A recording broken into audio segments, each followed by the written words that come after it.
Willpower Zone with Will Berry.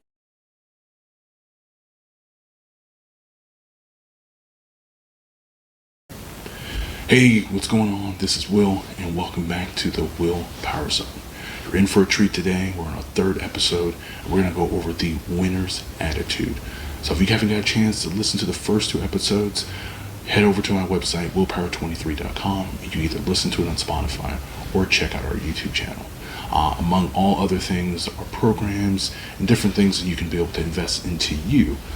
Check those out as well on the website. So you'll be directed there and click on the links. Get on our email list so you can be updated about, of course, new episodes and a variety of different things and events that we're going to get a chance to do in the future, as well as also interviews and many other different things. So for all those updates, check out willpower23.com to learn more. So let's dive into it. So a couple things we'll get a chance to go over today is really about the winner's attitude and what that looks like. One of the things also too is the fact that with winners, they have massive commitment to their craft and to the things that they're doing. And last but not least, for them, it is a mindset. They are the hardest worker in the room. So we're going to tackle that today. So let's first things first. What does the winner's attitude look like? And why in many cases is an attitude? Well, let me explain that to you. So with anything that you do, your attitude is so important when you go into it. It is the thing that keeps you burning, your passion, your motivation. But really, it's just the internal stuff that keeps you going. But remember, your altitude determines your altitude. So if your attitude is at a certain particular point and you want it to increase and to help you get to the next level, then you can't have a poor attitude. It just won't happen. It just won't work. Everything you try just will be ineffective. And this is why with winners, their attitude is always on high.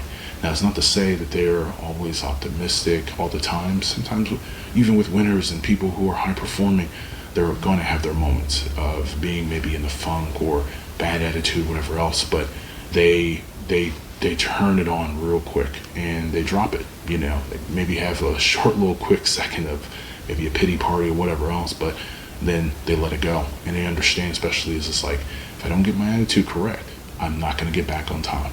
Or if I had a setback, then I'm going to continue to keep dwelling and keep focusing on the things I don't want, and that's just not my speed. That's just not the energy I want to put out there. And because the energy you put out there, you usually always get that back. So the winners, it's a different type of ball game. And I can speak from experience from within my own story. And I remember, back in high school when we, when our football team, we won, state. It was amazing feeling. But all of our attitudes was really, we lost the previous year to one of our biggest rivals. It was horrible. I remember it was a horrible, rainy game, and, we came up short. And we really were just beside ourselves because we had a huge opportunity to, one, steal something on their home turf and be able to go back home as winners. But that didn't happen. And guess what? Winners understand, especially, it is a process. You're not going to win every year. Sometimes your biggest rivals make it the best of you. I mean, just look at, many of the people, especially, high performing, whether it's Michael Jordan, Kobe Bryant, Tiger Woods, whoever it was, they always had someone may have had their number from before. But what did they do?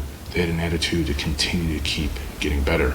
And for them, they constantly had the positive attitude to say, hey, we're going to keep working at it and try something a little different, train a little bit harder, and really dissecting and figuring out what went wrong the previous time.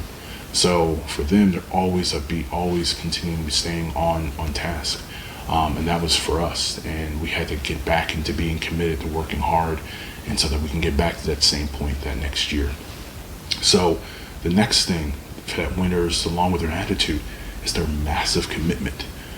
Their massive commitment to their craft. It is so important. You cannot miss this one. Trust me, pay attention, because this was something, especially when we lost that previous year, it was horrible.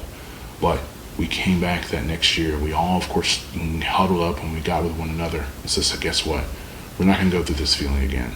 we are going to win next year, and we're going to win, the year after that and the year after that.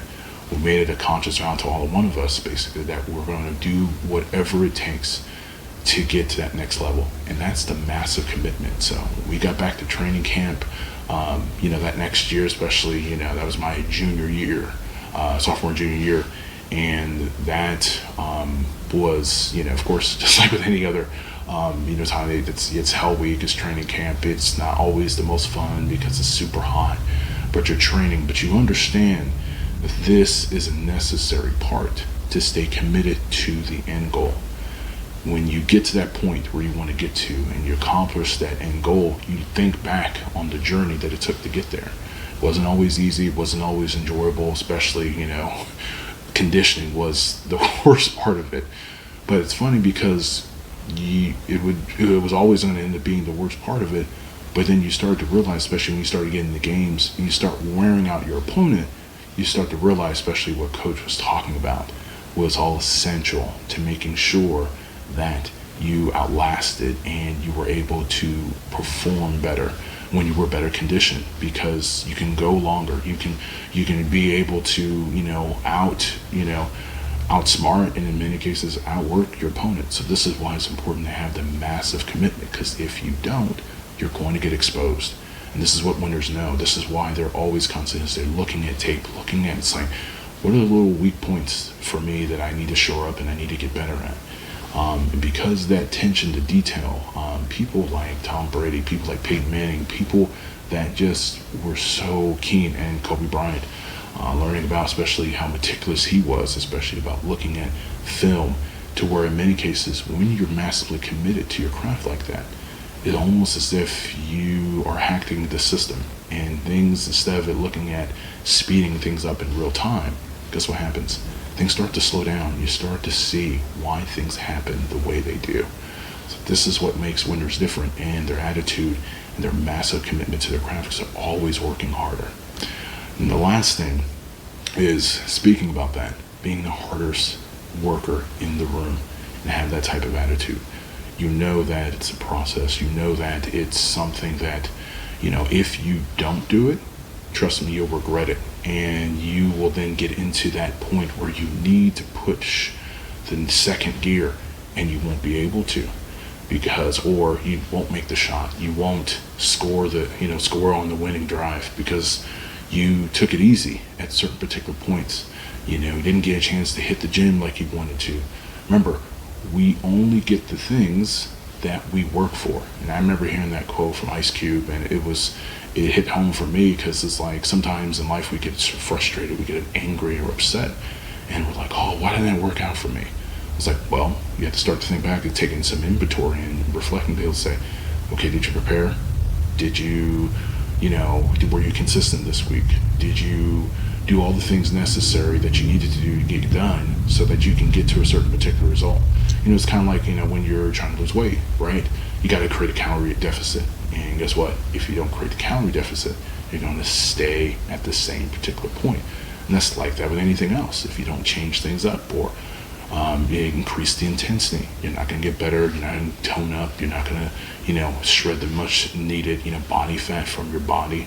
And that's like that with anything. If you want to get better at work, you want to get better as a, business person, or whatever it may be, whatever, the area of, that you're, invested in, you got to be able to say, am I working harder, or am I thinking I'm working harder? Sometimes it's not a matter of working super, super hard. Sometimes it's working smarter, more efficiently. And this is where having a coach, having a mentor, people that can be able to kind of give you some insight and be able to say, hey, you may want to shift your direction on another end, especially to, move forward in this particular area. Or they might find something to be able to say, hey, if you decide to do this a little bit differently, and this is what makes it, important, and this is why the most highly successful, high-performing people, guess what? They have coaches, they have mentors, they have people to help them get over the hump, when maybe because they're so busy into it, they may not be able to see all the things that are necessary to help them take the next leap forward. So working hard is so, so important. Putting the hours in that not everybody's going to see. So, for instance, I'll give you an example. So, when I was preparing for my first bodybuilding show, there's a lot of preparation that went into that process, and a lot of things I had to do when no one was looking except me and the camera, and being able to pick apart and be able to say, okay, I can do this better, I need to work on this a little bit more. But it had to become second nature.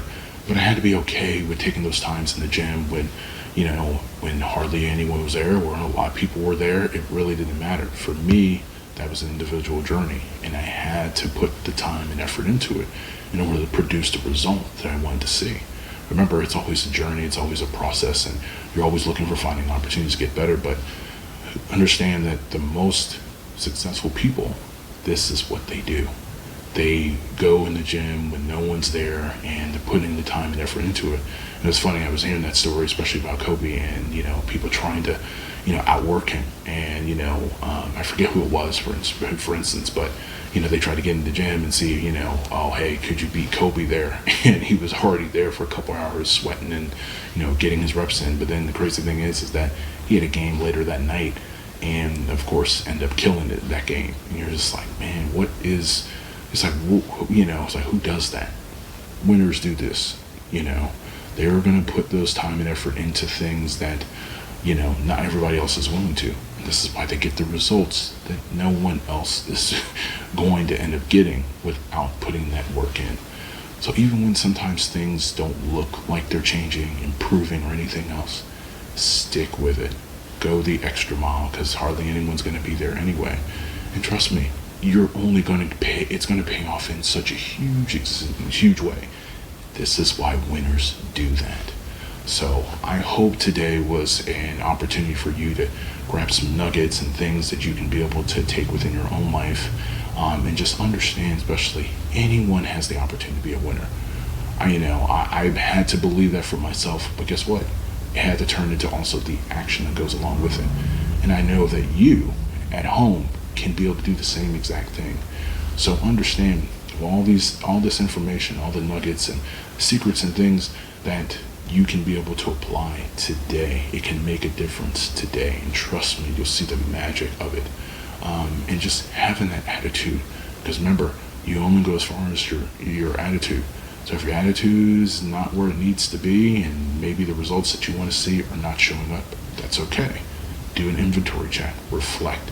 Let's say, hey, you know what? I need to increase on how I see certain things, or I need to be a lot more optimistic. I need to be a lot more positive. I need to go after this because this is something I want to see. This is something I want and desire.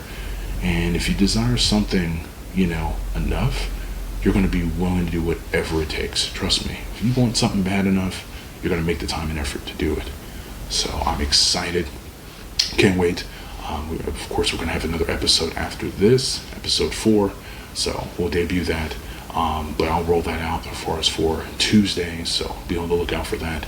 But if you want to get more information about some of the programs, and also more information about, especially, new episodes that are going to be coming up, all you got to do, go to our website, willpower23.com, to get all that information, to get our email list, to get all the.